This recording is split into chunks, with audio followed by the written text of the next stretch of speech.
In 7.2, we're going to be dealing with these things called special right triangles. There are two special types of special right triangles, and they're called a 45-45 90-degree triangle and a 30-60 90-degree triangle. But before we get to those, there's a little bit of information that I have that I forgot to cover in 7.1. Or actually, I actually felt like 7.1 would be too big if I kept this information on it. So I tried to put something on there that I go, I'm just going to do this a little secondly. It's called rationalizing. Rationalizing means moving radicals from the denominator to the numerator. And the way we're going to do that is we're going to multiply the top and the bottom by the same radical over itself. We're going to attempt to create a pair inside the radicals that can break out of the denominator while moving it to the numerator. That's what we're going to do, and that will help us finish those last few problems. So let's look at that first before we get into the notes. These were numbers 25 through 30 on 7.1. On 25 through 30, I told you to skip those last time because I was like, well, we're not going to show you how to do that just yet. Okay? First things first, how do I rationalize? If you have a radical in the denominator, your notes say multiply the top and bottom by the same radical over itself. Let me translate that to you. If you have number 25 and it says rationalize the denominator, there's a radical in the denominator. You are not allowed to keep a square root or a radical in the denominator. How do you get rid of it? You multiply by the same radical to the top and the bottom. Because this is a radical 5, I need to multiply by radical 5 over radical 5. What this is going to do, because we're multiplying by a radical 5, what it's going to do is that you're going to have a 5 times a 5, which is 25, and the square root of 25 is going to create a pair that breaks out. So technically on bottom, since they're both inside, you get a 5 times 5. That's that pair that gets to break out, and then there's nothing left inside that radical on the bottom. But on top, you have an outside number and you have an inside number. Those can't mix. Outsides multiply outsides, insides multiply insides, and then you would just do this. You just put them next to each other. 3 times root 5. This creates 3 root 5 on top and a 5 on bottom. What you should do when you get to this point is you look to see, do the outside numbers reduce? And 3 and 5 does not reduce. So this is your final answer. 3 root 5 over 5. So a few things that might help you as you're doing these types of problems. If you have a radical over a radical, you should see if the radicals insides and insides can reduce. Like you should look to see, does that reduce? If it doesn't, then you follow this process. And then when you're done, make sure that the outside and the outside doesn't reduce. So let's look at number 30. Number 30, inside and inside, 7 over 2 doesn't reduce. I have a radical in the bottom. I got to get rid of it. This time, because it's a radical 2, I'm going to have to multiply by a radical 2 over itself. Technically, if you think about it, radical 2 divided by radical 2 goes into itself one time. We're technically multiplying by 1. And multiplying anything by 1 is still going to be equivalent to itself. This is called a multiplicative identity. That's the fancy mathematical words for it. You don't need to know that. What you need to know is what do I have to multiply by? And you have to multiply by a radical 2 over a radical 2 in this case. Thank you. Yes, he's here. And so if I look on bottom, you have a root 2 and another root 2 on the inside, which creates that pair which gets to pop out. And on top, you have an inside and an inside. Since there's no pair, put them together. Since the 2 is on the outside, it stays on the outside. 2 times 7 is 14. There's no pair there. And then you look, does this reduce? If it does, outside and outside, 2 goes into 2 one time. Your final answer is root 14. Now, the good thing about the calculators I have recommended and the calculators that I have a class set for, if you use the calculators that I have a class set for, these calculators have this capability pre-built into them. If you press fraction button, 2 root 7 over root 2, just like this, you press equals, it knows how to do all that math for you. You can use this to double check. But if I ask you a question on the test that says, what are you going to multiply by to rationalize, you need to know how to answer this question to be able to do it by hand. If you are a person who likes to double check yourself with the calculator, this thing can do it all. That's what I like about it. 3 over root 5. Watch what happens when I put 3 over root 5 equals. It knows how to do this for you if you want to double check. But make sure you know how to do that first step by hand. All right. Now that I've said that, that is what we covered from 7.1. But what I want to do now is to talk to you about the 2 parts that are in this section. 45, 45, 90, 30, 60, 90 degree triangles. These are 2 shortcuts. This will make your job easier instead of using the Pythagorean theorem. If you wanted to, you could use the Pythagorean theorem for both of these, but it is easier to use these shortcuts. Here's how the shortcuts work. If I know that I have a 45, 45, 90 degree triangle, it will always follow this pattern. S, S, S root 2.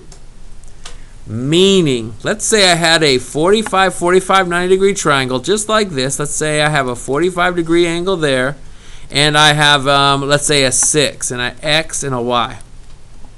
Just like that. This is how it works. If I know this pattern, I will immediately know what the sides are, because this pattern says across from the 45 is S, across from the other 45 is S, this side is S, this side is S, this side is S root 2. If you know that S is 6, then that means X has to be 6.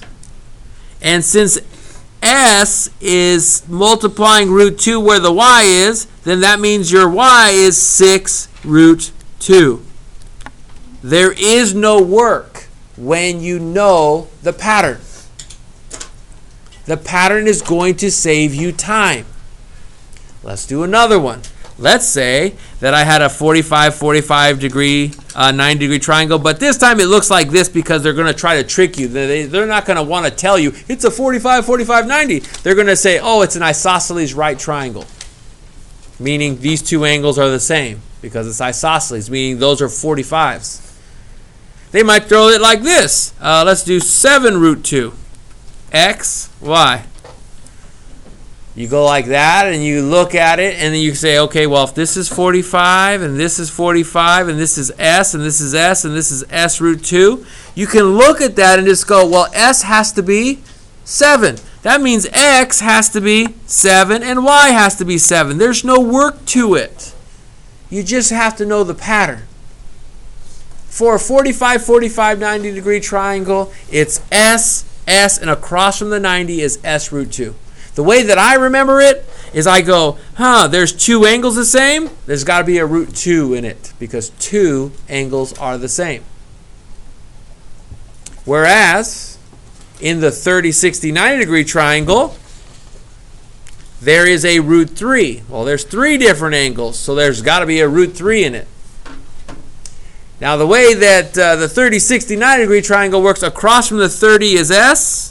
Across from the 90 is 2S, and across from the 60 is S root 3. but everything else is the same. And it's a whole lot easier to do it this way than it is to do with the Pythagorean theorem.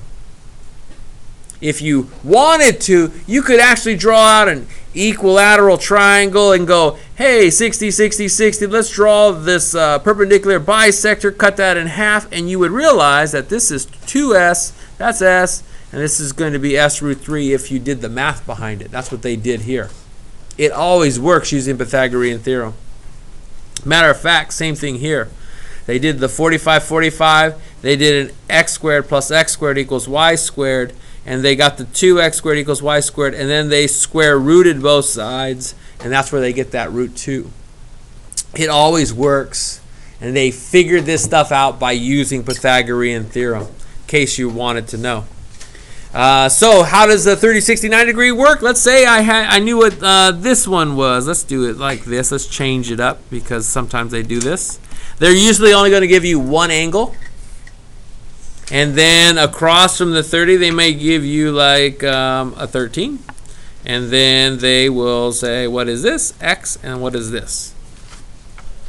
What you're going to do is you're going to go, okay, across from the 30 is S. Across from the 90 is 2S. And across from the 60 that they did not give you is S root 3. As soon as you know what S is, you plug it in. 2S is 26. S root 3 would be 13 root 3. I mean, that's how easy it is when you know what the pattern is. So when you're starting off with these, make sure that you have these out while you're working on them, because sometimes it takes a while before you start to memorize what goes where. Let's do some examples. These are in your worksheet. This should be the same number 2 that you have on your worksheet number 2. It says find the value of each variable. If your answer is not an integer, express it in simplest radical form. Good thing those patterns are in radical form. Triangles are not to scale. That means do not think that this, if it looks off, it's because they're not to scale. Not to scale means that it may not look exactly perfect. 45, 90. Notice they didn't give you this other side, but mathematically you know it has to be a 45, 45, 90. That's what adds to 180. So across from the 45 is S. Across from the other 45 is S. Across from the 90 is S root 2. Which means if this side is 20, then X has to equal, if you know it, say it out loud. I agree. And then the Y, this one looks a little bit funky, but you have to put in that S in front of the root 2, and you just multiply it. And since one's on the outside and the other's on the inside, you can't mix them. It's just 20 root 2. That's how much work there is. There's literally almost zero work if you know the pattern. It's way easier than doing the Pythagorean theorem. My next example, number 4. This one's a little bit harder, and I'll tell you why. Because if you set it up and you have a S root 2, sometimes they give you this whole number on the same side as the S root 2 side. What that means is to figure out what S is, you have to set up an equation. So number 4, we have to do something different when the number is equal to the S root 2 side. This is where rationalizing will come into play. If I want to know what S is, and S is multiplying root 2, the opposite of multiplying by root 2 is dividing by root 2. Root 2 divided by root 2 is 1, and 1 times S is just S. And look at this. This is the exact same thing as what we did at the beginning of this worksheet. Now we have to rationalize. You When we talk about rationalizing, I have a radical in the bottom. I have to multiply by root 2 over itself. This creates the pair. The pair of 2's I can circle, and one of these 2's will pop out. 16 is on the outside, root 2 is on the inside, but then these two things can reduce. 2 goes into 16 8 times. This is 8 root 2 is the same thing as S. Which now that you know what S is equal to, you can go back to your problem and you can figure out what X is and what Y is. X has to be 8 root 2 and Y has to be 8 root 2. Which hopefully would make sense, because if you had 8 root 2 and 8 root 2, and then up here you had an 8 root 2 multiplying another root 2, that would create 16. The fastest way you're going to be able to do this, though, is if you get to here and you have 16 divided by root 2, is just to use your calculator. Put in the fraction, put in 16 root 2, and then you'll figure out that the S is 8 root 2. Okie dokie. Other examples. I have 1, 2, 3 more examples, and then we'll be done. Number 10.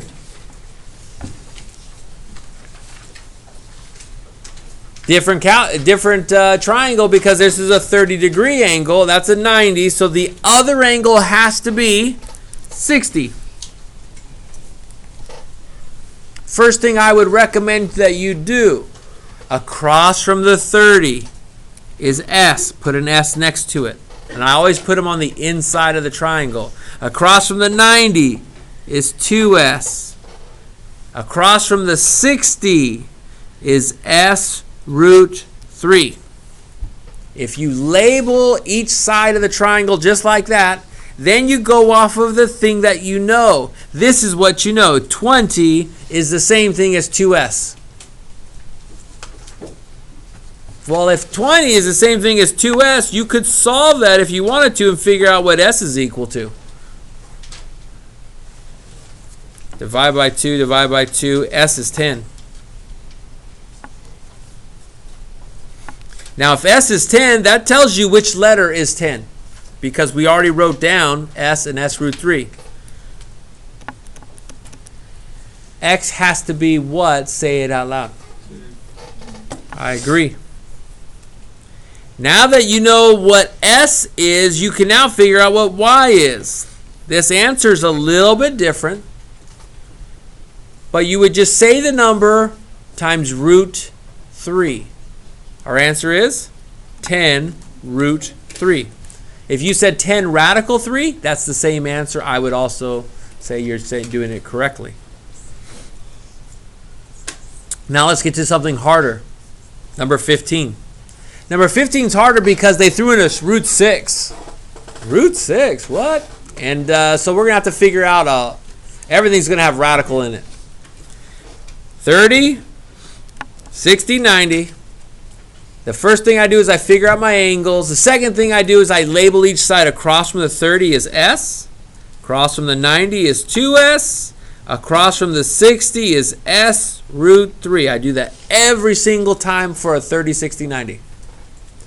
And then what I do is I say, well, the unknown, here's a known value. I have to do an equation that deals with these two things. I'm going to set 2S equal to 10 root 6. If I want to know what S is, I have to divide both sides by 2, because that will give me S by itself.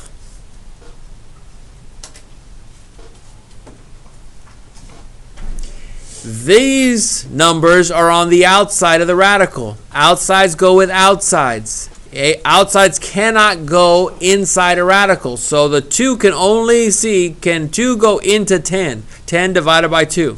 If it can, we reduce it. 2 goes into 10 how many times? 5 times. And that's an outside number. That's an inside. Don't touch them. That's 5 root 6. Now this problem doesn't have an S in it, but we're using S to figure out what's what. Do you know what X is equal to now? It is 5 root 6, I agree. Now this is where it gets hard to find y. We have to plug in 5 root 6, and then we have to multiply it by a root 3. There's an inside and an inside. In radicals, multiply radicals, but wait a second, there's a pair here because 6 is 2 times 3. There's going to be a pair. It's going to simplify. Let's do that. 5 root 6 times by root 3 is going to be 5 times 2 times 3, that's the 6, times 3, and there's a pair that gets to pop out. Cross that off. There's a root 2 that stays there. And 3 times 5 is 15. So y is equal to 15 root 2. Will your calculators do this kind of math as well? Absolutely, if you set it up correctly on your calculator. You could double check yourself by doing 5 on 5 root 6, right arrow, times root 3, and it knows how to do that rationalizing and simplifying, by the way. The last example that I have for you is number 16. It says the top of a giant slide is 30 feet off the ground. That's how far up it is. The slide rises at a 30-degree angle to the nearest whole foot. What is the distance down the slide to go from here to down there? Well, how far is it? We can figure that out. Let's call that x. That's what we want to know. The distance down the slide. When we go, whee! Oh, okay, then maybe that's just me. It's been a while since I've been to Pump It Up, but that slide is fun when you go down it. Phew. How many of you have been to Pump It Up before and you've been down that big slide that I'm talking about? Okay, I'm just curious. Okay, that's 75% of the class for anybody who is wondering. Okay, how far is it? Here's what I do. This is a 90. This is a 60. 30, 60, 90. And I'm going to use the shortcut. Across from the 30 is S. Across from the 90 is 2S. I don't even need anything else. If that's 30 and this is 2 times the S, how far down the slide is it? 60 feet. All I'm doing is 2 times 30 feet to get to that 60 feet. To the nearest whole foot. I'm going to stop your notes right there.